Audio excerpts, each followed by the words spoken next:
Ini ada ukuran pinggang 80 cm, ukuran pinggul 100, pisak 62, paha 33,5 paha ya.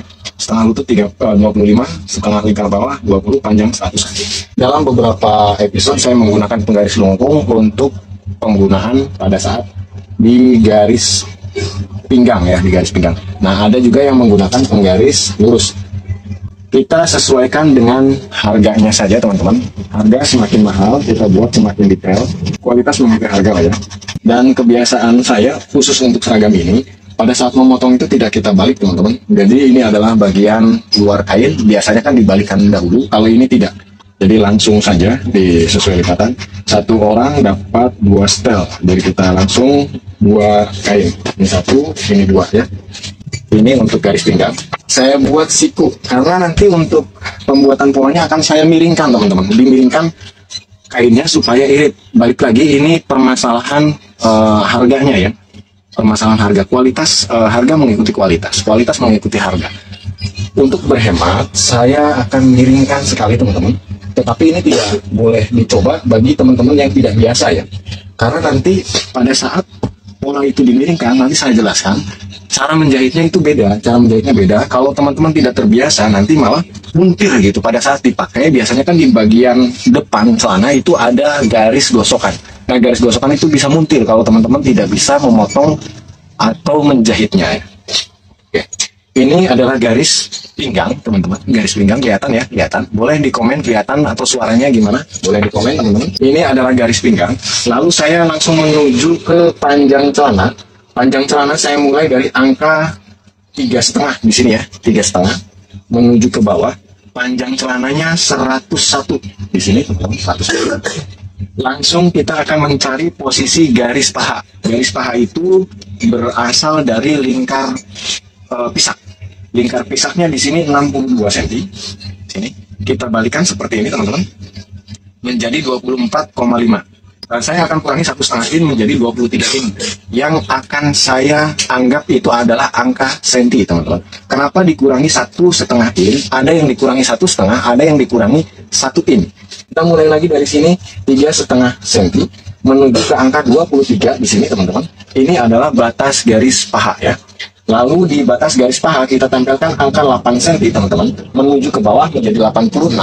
86 kita bagi 2 menjadi 43. Di sini adalah standar garis lutut. Tidak mesti sama ya, tidak mesti sama. Baiknya memang diukur karena standar ukuran lutut orang-orang itu berbeda-beda. Tetapi ini saya menggunakan ukuran standar ya. Oke. Lalu yang selanjutnya kita masuk ke ukuran paha terlebih dahulu. Ini adalah cara praktis supaya lebih hemat. Boleh diikuti, boleh tidak ya. Boleh diikuti, boleh tidak. Bisa cocok untuk saya, mungkin saja tidak cocok untuk teman-teman. Tetapi sebagai tambahan wawasan saja boleh lah ya. 33 cm setengah lingkar paha dikurangi 4 cm menjadi 29. Saya taruh di sini 29. Saya kasih kampus 1,5 cm. Lalu di sini kasih kampus 1,5 cm. Lalu 29 ini kita bagi 2 sebagai as 14,5 di sini ya. Lalu masuk ke ukuran bawah teman-teman. Lingkar bawahnya, setengah lingkar bawahnya 20 cm ya. Setengah lingkar bawahnya 20 cm. Setengah lingkar bawah saya kurangi 2 cm menjadi 18. Saya pepetkan ke bagian samping. Ini yang saya maksud miring. 18, 20 dikurangi 2 menjadi 18. Sini kampus 1,5. Lalu 18 dibagi 2, 9. Nah, ini adalah garis as. Sengaja saya miringkan, teman-teman. Sengaja saya miringkan. Tetapi perlu diperhatikan, teman-teman ya. Perlu diperhatikan. Untuk bahan-bahan tertentu itu tidak bisa. Tapi untuk bahan-bahan yang lain bisa. Seperti itu. Baiknya memang as ini harus lurus.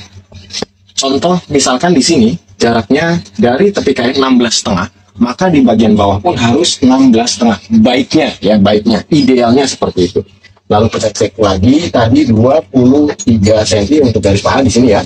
Lalu kita buat garis di sini sebagai standar garis paha. Di sini garis lutut. Ingat, jangan melihat ke bagian sini.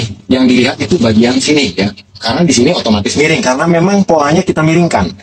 Jadi sikupnya itu di garis ini seperti ini. Lalu di sini. Nah, untuk miring ini boleh diukur kembali untuk panjangnya karena miring dengan lurus itu kadang-kadang beda. Ini 101 ya. Kita buat garis ya Untuk keliman bawah saya buat 4 cm sesuai dengan penggaris ini saja. Lalu masuk ke ukuran lutut. Setengah lutut 25 cm, teman-teman. Setengah lutut 25 cm dikurangi 2 menjadi 23 dibagi 2, 11,5 untuk asnya. Sini kampuh 1,5, sini 23, kampuh 1,5. Lalu naik di sini 7 cm atau 6,5 boleh, bebas lah ya, itu enggak terlalu bermasalah. Lalu di sini kita masukkan 2 cm ke bagian samping. Lalu masuk ke ukuran pinggang. Di sini pinggangnya 80. Dalam rumusan saya, lingkar pinggang ditambah 1 dibagi 4 ya. Itu 1/4 lingkar pinggangnya. Kenapa ditambah 1?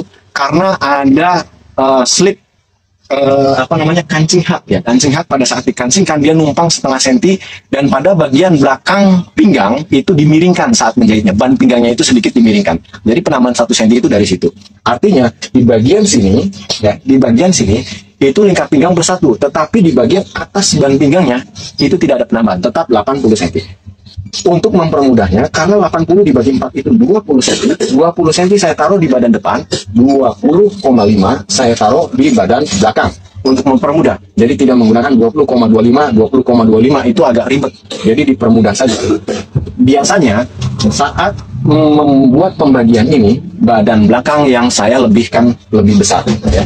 Lalu di sini 10 cm teman-teman, kampuh, terus 20 ya.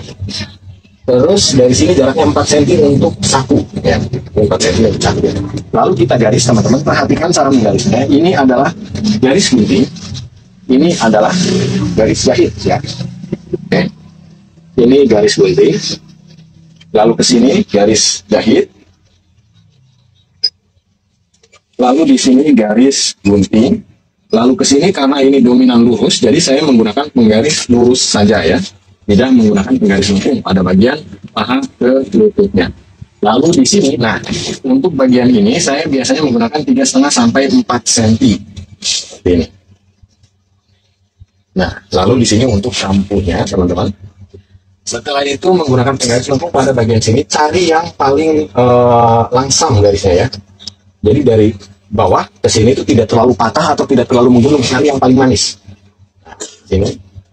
Lalu untuk pisak saya gunakan di sini. Jadi pisaknya dibuat pada bagian bawah sleting.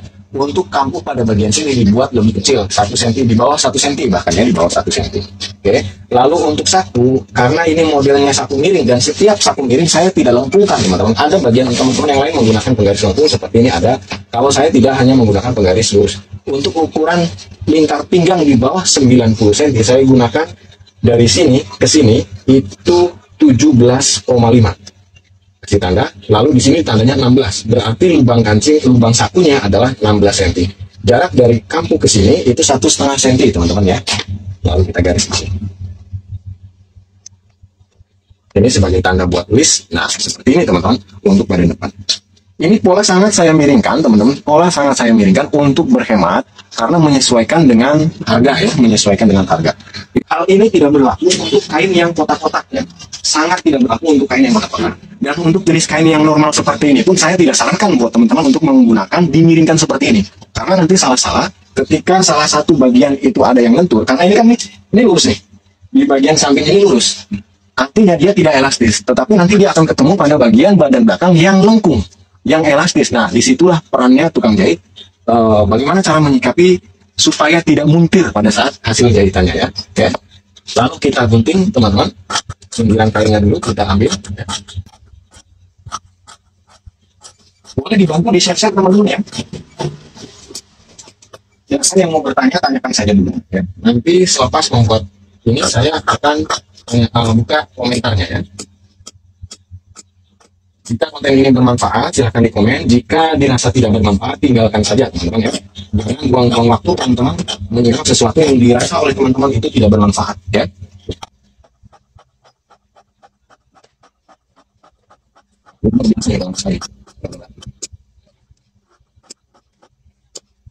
Lalu kita duplikan dahulu garis-garis yang kita perlukan. Seperti di bagian saku ini kita duplikat.